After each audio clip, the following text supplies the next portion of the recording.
Concept facelift for men is a procedure that is quite important to know the differences in what differs between men and women.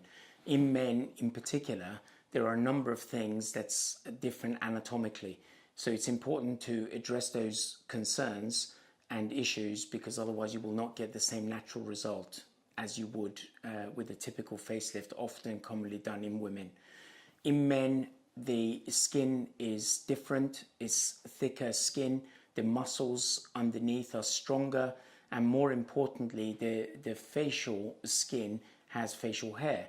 As a result of that, it means that they have quite a lot of blood supply, and during surgery that means that they're more likely to have more bleeding, more bruising. So it's important to take those things into consideration, otherwise the procedure will not be the same.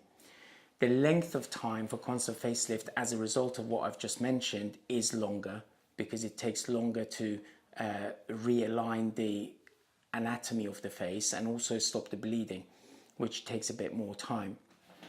One of the important differences for patients is important to know is the scarring. The scars are very different in men and women, and the reason for that is because if you have facial hair, as you can see on the side of in front of my ear, you can see that there is facial hair here, but there isn't any just in front of the cartilage, and it's important to keep that anatomy.